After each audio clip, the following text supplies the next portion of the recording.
اس میں کا فقط اور فقط 5واں حصہ. اب یہ 5واں حصہ نکلا یعنی 200 روپیہ، تو اس کے 2 حصے ہوں گے.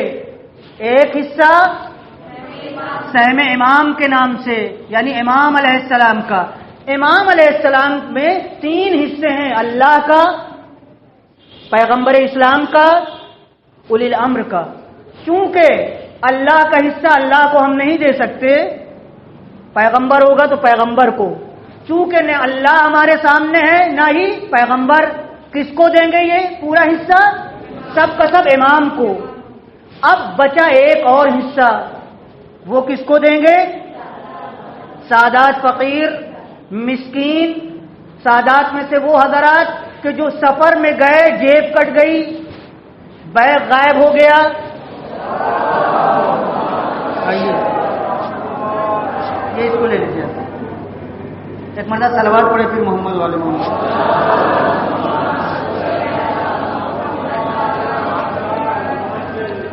تو یہ جو سادات کرام ہیں، اگر فقیر ہیں، اگر مثال کے طور کے اوپر مسکین ہیں، فقیر سے بدتر مسکین یعنی فقیر سے جو بری حالت میں ہو اور زیادہ کنڈیشن اس کی خراب ہو، یا سفر میں کوئی سادات میں سے گیا ہوا ہے، مثلا آپ ہیں سید، یہاں سے گئے دلی، اتفاق راستے میں کیا ہو گئی، جیب کٹ گئی اور مجھے پتا چل گیا کہ آپ سید ہیں، جانتا ہوں، تو اب میں خمس میں سے آپ کی مدد کروں؟ کر سکتا نہیں، واجب ہے. ہاں اس کو روک نہیں سکتے، چاہے آپ اپنے لکھنؤ میں کروڑ پتی کیوں نہ ہوں، اس سے کچھ نہیں ہوتا. اور آپ کو واپس بھی کرنا ہے؟ نہیں کرنا ہے. یہ بات خمس کی تاریخ سمجھ میں آ گئی. ڈیفینیشن کیا ہے اس کی؟ وہ مال جو مخصوص چیزوں میں نکالا جائے تاکہ اس کے استعمال میں مصرف کیا جائے. خمس کی اہمیت میں دیکھیے،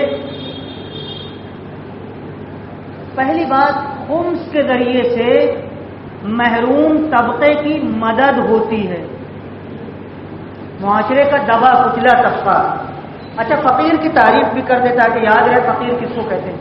فقیر وہ نہیں ہے کہ جو ہاتھ پھیلاتا ہے، ممکن ہے کہ وہ بھی فقیر ہو، لیکن وہ کیا ہے، وہ پیشاور ہے، وہ ہاتھ پھیلا کے مانگتا ہے.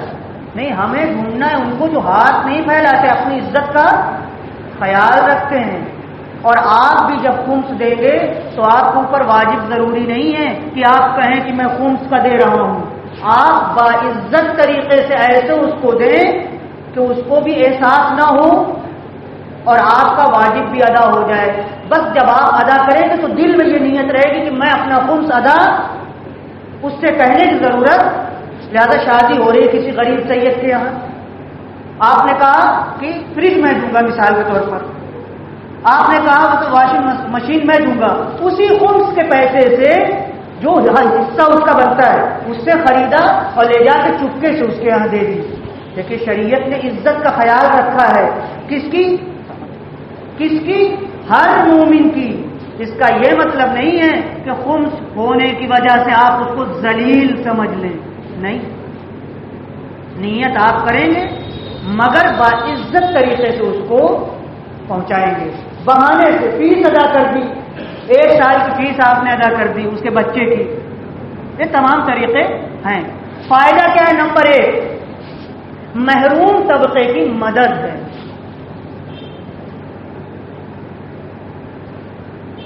ارشاد ہو رہا ہے مومنین اللہ کے دیے ہوئے رزق کو خرچ کرتے ہیں، کنجوسی نہیں کرتے. نمبر 2، خمس ایک اعتقادی مسئلہ ہے، یعنی ہمارا ایمان ہے، یعنی ہم سمجھتے ہیں کہ شریعت کا ایک جز ہے، ہمارے اسلام کا ایک حصہ ہے، یہ ہم سمجھتے ہیں. نمبر 3، عبادت ہے خمس. کیوں؟ اس لیے کہ نیت شرط ہے. جب آپ خمس ادا کر رہے ہیں تو جیسے نماز کی نیت کرتے ہیں، روزے میں نیت کرتے ہیں، ویسے خمس میں بھی نیت ہوتی ہے. آپ حکومت کو ٹیکس ادا کرتے ہیں کہ نہیں؟ اس میں نیت ہوتی ہے. خمس اور ٹیکس میں کیا فرق ہے؟ بعض لوگ کہتے ہیں خمس بھی ٹیکس ہے، ہم چلیے مان لیتے ٹیکس ہے، دونوں میں فرق کیا ہے آپ بتائیے ذرا سوچ کے.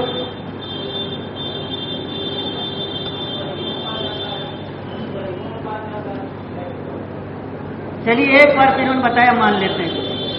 ٹیکس کہاں جاتا ہے؟ بڑے غریبوں کے پاس. اور ایک فرق، ٹیکس عبادت نہیں ہے، نیت شرط نہیں ہے، مگر خمس کیا ہے؟ عبادت ہے. چلیے خیر، خمس کی رقم کا ایک حصہ امام وقت یا مجتہد جامع الشرائط کو دیا جاتا ہے. اگر امام نہیں ہے، جیسے یہ زمانہ غیبت کبریٰ کا جو زمانہ ہے، پردہ غیب میں ہمارا امام ہے، ہم امام تک نہیں پہنچ سکتے. اصل مالک امام ہے، لیکن امام کی اجازت سے کس کو؟ مجتہد جامع الشرائط یعنی مرجع یا ان کی ثواب دید پر، یعنی جس میں وہ خرچ کرنا صحیح سمجھتے ہیں.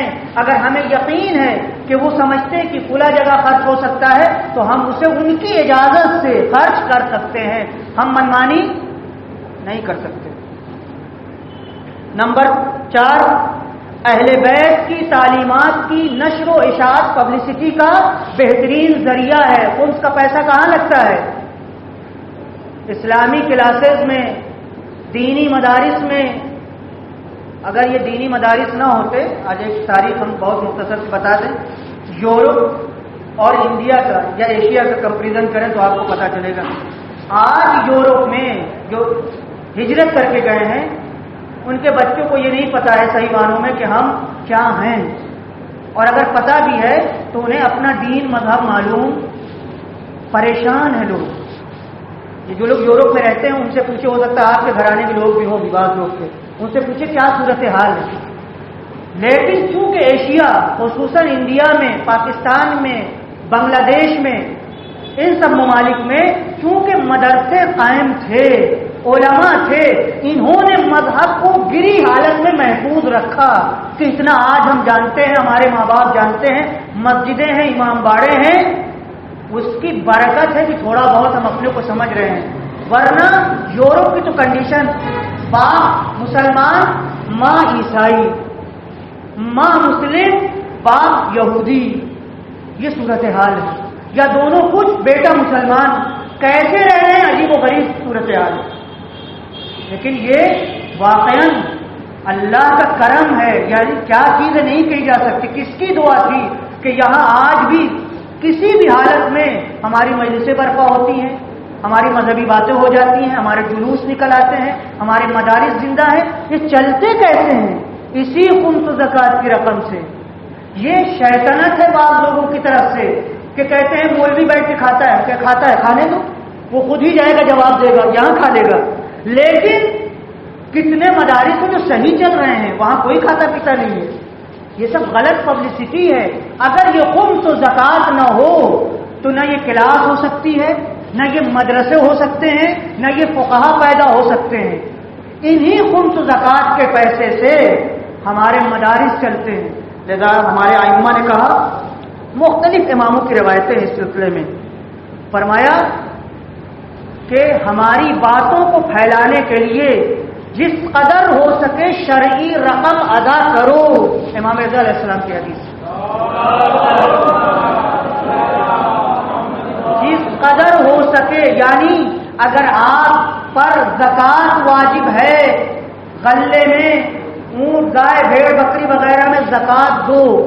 اگر خمس واجب ہے کہ قطعاً ہم لوگوں کو پر واجب ہے سالانہ بچت پر، اسے ادا کرو. خیرات اگر دے سکتے ہو دو. اچھا یہ بھی بہت ہوتا ہے کہ بعض لوگ کروڑوں روپیہ خرچ کر دیتے مگر خمس نہیں نکالتے. یاد رکھیے گا، یہ بالکل ویسے ہی جو میں نے مثال دی تھی کہ کھانے پہ کوئی روٹی چھوڑ کر کے اور اس کے بعد چٹنی کھانا شروع کر دے، اور خوب چٹنی کھائے، سلاد کھانا شروع کر دے. اصلی کھانا سلاد ہے یا چٹنی؟ اصلی کھانا روٹی ہے کہ نہیں؟ واجب اگر ادا نہیں ہوا تو آپ سے پوچھا جائے گا مستحب ادا کرنے سے واجب ادا. اور یہ بھی سن لیجئے، واجب پر جتنا ثواب ہے مستحب پر قطعاً اتنا ثواب نہیں. واجب ہے ہی اس لیے واجب کہ اللہ کی نظر میں سب سے اہم اور سب سے زیادہ ثواب. یہ نقطہ ذہن میں رہے. لہذا واجب کو چھوڑ کر کے مستحب ادا کرنا فریضہ ادا بالکل ایسے ہی ہے.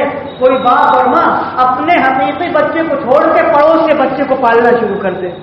ساری دنیا تھوڑی تھوڑی کرے گی کہ عجیب آدمی ہے, اس کا بچہ مر رہا ہے.